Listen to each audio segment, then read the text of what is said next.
प्रिय मित्रों, आज हम सूर्य देव के 7 घोड़ों के नाम और उनके सांकेतिक महत्व को समझने का प्रयास करते हैं, क्योंकि किसी भी धर्म में जो धार्मिक साहित्य लिखा गया है उसमें प्रतीकों से बहुत सारे संकेत देकर हमारे मनोविज्ञान को ठीक करने का प्रयास किया गया है। और जब तक हम उन मनोवैज्ञानिक पहलुओं को समझकर अपने उन मनोविज्ञान को ठीक नहीं करेंगे, तब तक ना तो धार्मिक साहित्य पढ़ने का कोई महत्व है और ना ही जीवन में किसी तरह का कोई बदलाव आता है। हम केवल कुछ जादूगरी या वरदान के नाम पर यदि ये सब चीजें समझना चाहते हैं तो वह शायद अपने साथ ही नाइंसाफी होगी। इसीलिए आज सूर्य देव के 7 घोड़ों का अलग अलग तरह से क्या महत्व है। जैसे फिजिक्स में सूर्य देव के 7 घोड़े क्या हैं, हमारे वैदिक साहित्य में 7 घोड़े क्या हैं, और हमारे साहित्यिक भाषा में वो 7 घोड़े क्या हैं। तो जिसको जैसी आवश्यकता पड़ी उन्होंने उस 7 घोड़ों को अपने अपने हिसाब से बताने की कोशिश की है। जैसे भौतिक विज्ञान में सूर्य के 7 रंग, जिसको हम विबग्योर कहते हैं, और मनोविज्ञान में हमारे मनोविज्ञान की 7 प्रवृत्तियां, जिन्हें हम आज विस्तार से समझेंगे। और यदि हम वैदिक महत्व समझें तो हमारी ऋचाओं में प्रत्येक घोड़े का क्या महत्व है, यह जानकारी हम सबको होनी चाहिए। तभी हमारे जीवन में हम सूर्य देव के रथ में, जिसमें केवल पहिया 1 और घोड़े 7 हैं और जो निरंतर चलता है, उसके महत्व को समझ पाएंगे। सबसे पहले समझते हैं सूर्य देव के रथ के महत्व को।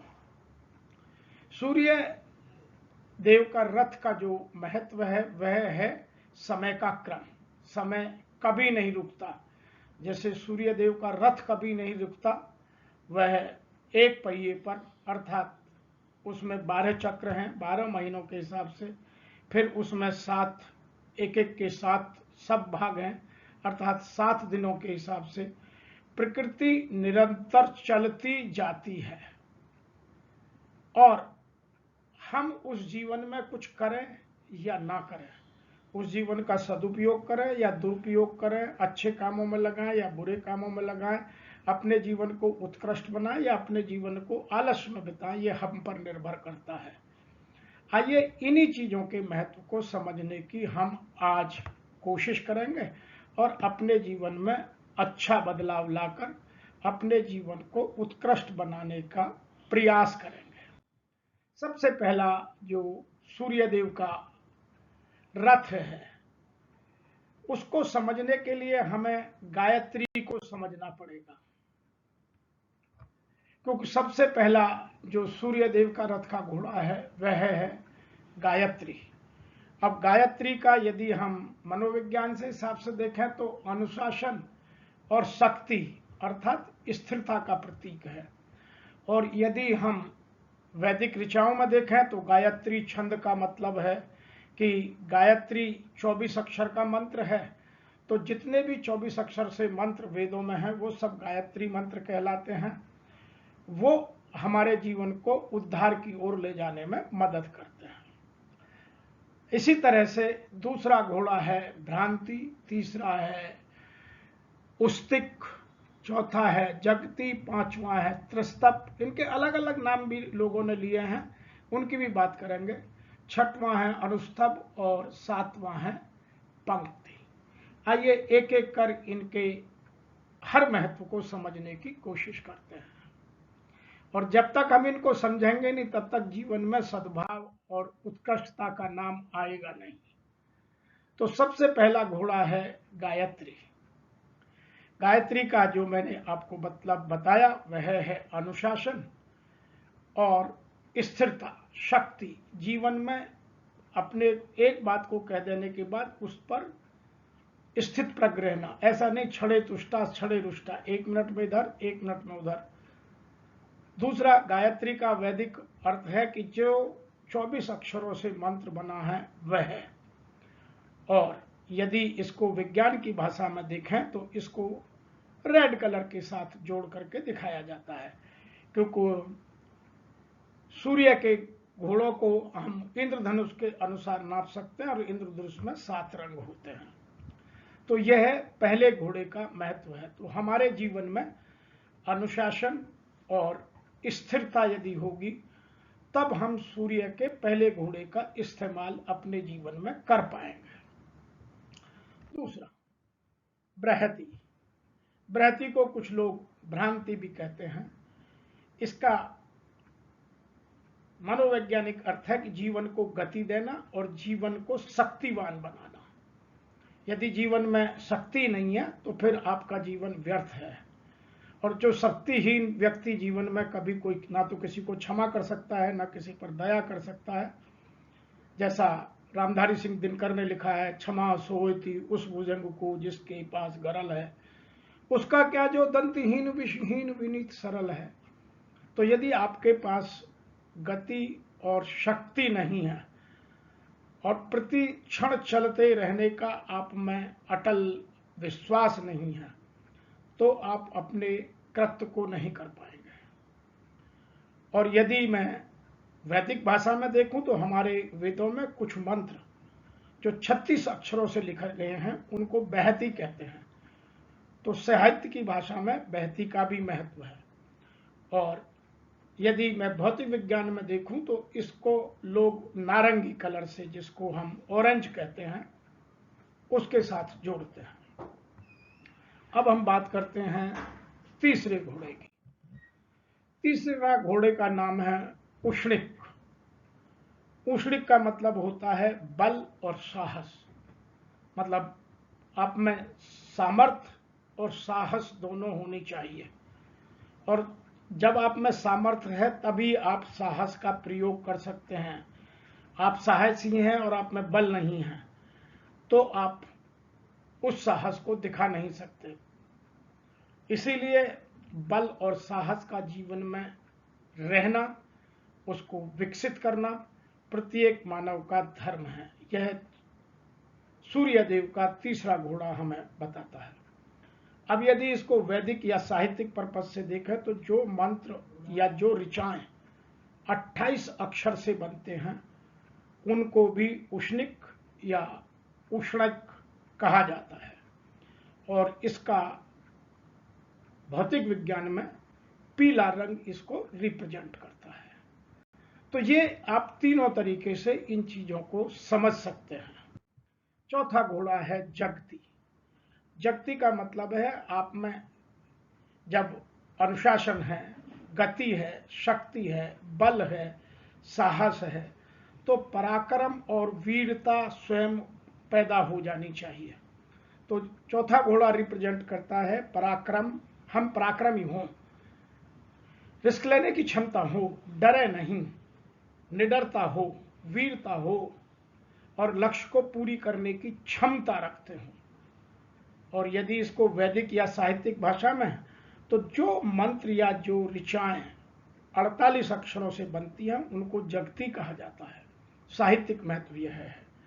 और यदि मैं इसको फिजिक्स के हिसाब से, भौतिकी के हिसाब से कहूं तो कुछ लोग हरे रंग को, ग्रीन कलर को इसके साथ रिप्रेजेंट करते हैं। अब बात करते हैं पांचवें घोड़े की, जिसका नाम है त्रुष्टुप। कुछ लोग इसको त्रस्तप भी कहते हैं, कुछ लोग त्रुष्टुप कहते हैं। और इसका मनोवैज्ञानिक भाषा में सीधा सीधा मतलब निकलता है कि आपका में ज्ञान और विद्या। बहुत सारे लोग विद्या पा लेते हैं लेकिन विद्यावान नहीं बन पाते हैं। विद्यावान का मतलब यह है कि जो विद्या को जानता भी है और प्रयोग भी करता है। विद्या जानना, बहुत सारे लोगों पर विद्या आती है, ज्ञान अहंकार को पैदा करता है, लेकिन जब आप ज्ञान का अपने जीवन में प्रयोग करने लगते हैं और उस पर अंकुश लगाकर रखते हैं तो वही ज्ञान आपको उत्कृष्टता की ओर ले जाता है। इसीलिए यहाँ त्रुष्टुप या त्रष्टप नाम के घोड़े को ज्ञान और विद्या से दर्शाया गया है। और साहित्यिक या वैदिक भाषा में जो मंत्र 44 अक्षरों से बनते हैं उनको त्रुष्टुप कहा जाता है। यदि आप ग्रामर को ठीक समझते हो तो यह उसका है। और यदि हम भौतिकी में देखें तो जो ब्लू कलर है, नीला कलर है, उसको त्रुष्टुप के साथ लोग जोड़ते हैं। इसीलिए ये सूर्य देव के 5वें घोड़े की व्याख्या है। और आप यदि देखेंगे तो हमारे जीवन में भी इन सब कलरों का भी महत्व इसीलिए है कि वो सूर्य देव के साथ जुड़े हुए हैं। अब बात हम करते हैं 6वें घोड़े की, जिसका नाम है, कुछ लोग कहते हैं अनुस्तुप, कुछ लोग कहते हैं अनुष्टप, जिसका मतलब है बुद्धि और समझदारी।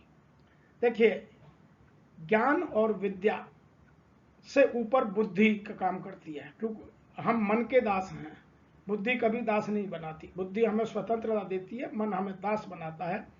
तो हम जब मन से बुद्धि की यात्रा करते हैं तो उसमें हमारी जो इंटेलेक्चुअल पावर है, जो समझदारी है, जो अंडरस्टैंडिंग है, जो चीज़ों को गहनता से समझने का विषय है, वह हमारी बहुत तीव्रता से मदद करता है और जीवन की बहुत सारी समस्याएं स्वतः समाप्त करता है। तो यह सूर्य देव के 6वें गुणों का मनोवैज्ञानिक अर्थ है।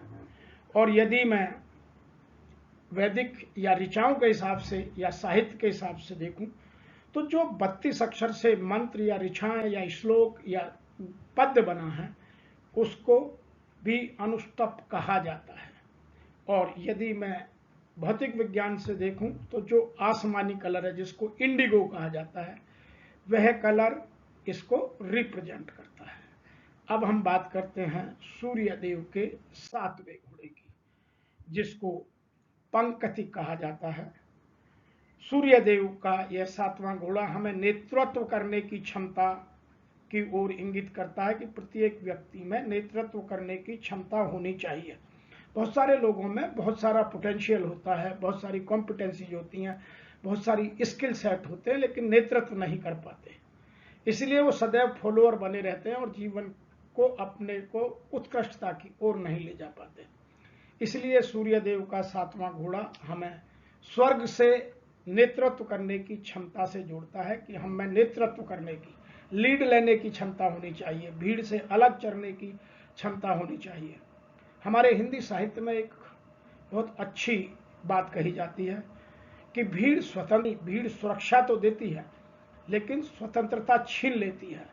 तो यदि आपको स्वतंत्र रहना है और नेतृत्व करना है तो आप में सूर्य देव के 7वें घोड़े पंकति का दम दिखाना होगा, उस जैसा भाव अपने अंदर पैदा करना होगा। यदि वैदिक और साहित्यिक भाषा में कहें तो जो मंत्र, ऋचाएं या श्लोक या जो हमारे साहित्यिक भाषा में पद्य में जो चीजें 40 अक्षर से बनती हैं उनको भी पंक्ति कहा जाता है। और यदि मैं इसको भौतिक विज्ञान की, फिजिकल साइंस में फिजिक्स के हिसाब से बात करूं तो जो बैंगनी कलर है, जिसको वायोलेट कहा जाता है, वो इस कलर को रिप्रेजेंट करता है। तो सूर्य देव के 7 घोड़ों की कथा से हमें 3 चीजें पैरेलली समझ में आती हैं, क्योंकि हमारे मनोविज्ञान की भाषा में प्रत्येक घोड़े का रंग सफेद बताया गया है, लेकिन भौतिक विज्ञान में विव से red, orange, yellow, green, blue, Indigo और वायलेट से बताया गया है और उन सब का हमारे जीवन में महत्व है। दूसरा, जो हमारा साहित्यिक वर्ग है, जो वेदों को समझता है, वेदों में कुछ जोड़ने घटाने की क्षमता रखता है, पद्य में, साहित्य में कुछ जोड़ने घटाने की क्षमता रखता है, तो वह उनके 24 अक्षर, 36 अक्षर, 48 अक्षर से जो मंत्र, श्लोक या 44, 32, 40 जिनसे भी जो मंत्र बनते हैं उनकी जब रचना करते हैं तो उनको उन सूर्य के घोड़ों के साथ जोड़ते हैं और यह सब मिलकर सूर्य के रथ का निर्माण कर उसको चलाते हैं निरंतर, आबाद। इसीलिए हमारे विकास के क्रम की भाषा में एक बात बहुत गहनता के साथ समझने की आवश्यकता है कि जीवन में निरंतर प्रयास की आवश्यकता है। निरंतर मतलब कंटिन्यूअल एफर्ट्स। जैसे सूर्य कभी नहीं रुकता, समय कभी नहीं रुकता, हमारे एफर्ट्स भी किन्हीं भी दशाओं में, किन्हीं भी परिस्थितियों में रुकने नहीं चाहिए। और जो लोग ईमानदारी से, श्रद्धा से सतत प्रयास करते हैं, वही जीवन को उत्कृष्ट बना पाते हैं। यही सूर्यदेव के 7 गुणों का हमारे जीवन में महत्व है। मैं आशा करता हूं कि आपको इंद्रधनुष के रंग, विज्ञान और साहित्यिक भाषा के सफेद घोड़ों को या छंदों की मात्राओं का जो ज्ञान देने का प्रयास हमने किया है वह आपको अवश्य अच्छा लगा होगा। और आपको यदि इस तरह का ज्ञान अच्छा लगता है तो इस वीडियो को अपने मित्रों तक, अपने रिश्तेदारों तक, अपने नातेदारों तक अवश्य पहुंचाइए। और मेरे इस चैनल को सब्सक्राइब कर इस तरह के वीडियो सबसे पहले मिले उसका प्रयास कीजिए। आज इतना ही। फिर किसी नए विषय को आज के परिप्रेक्ष्य में समझने की, धार्मिक धर्मांधता से नहीं, धर्म को ठीक से डिकोड कर अपने जीवन को उत्कृष्ट बनाने के प्रयास में सतत चलते रहने के प्रयास से जोड़ने का प्रयास करें।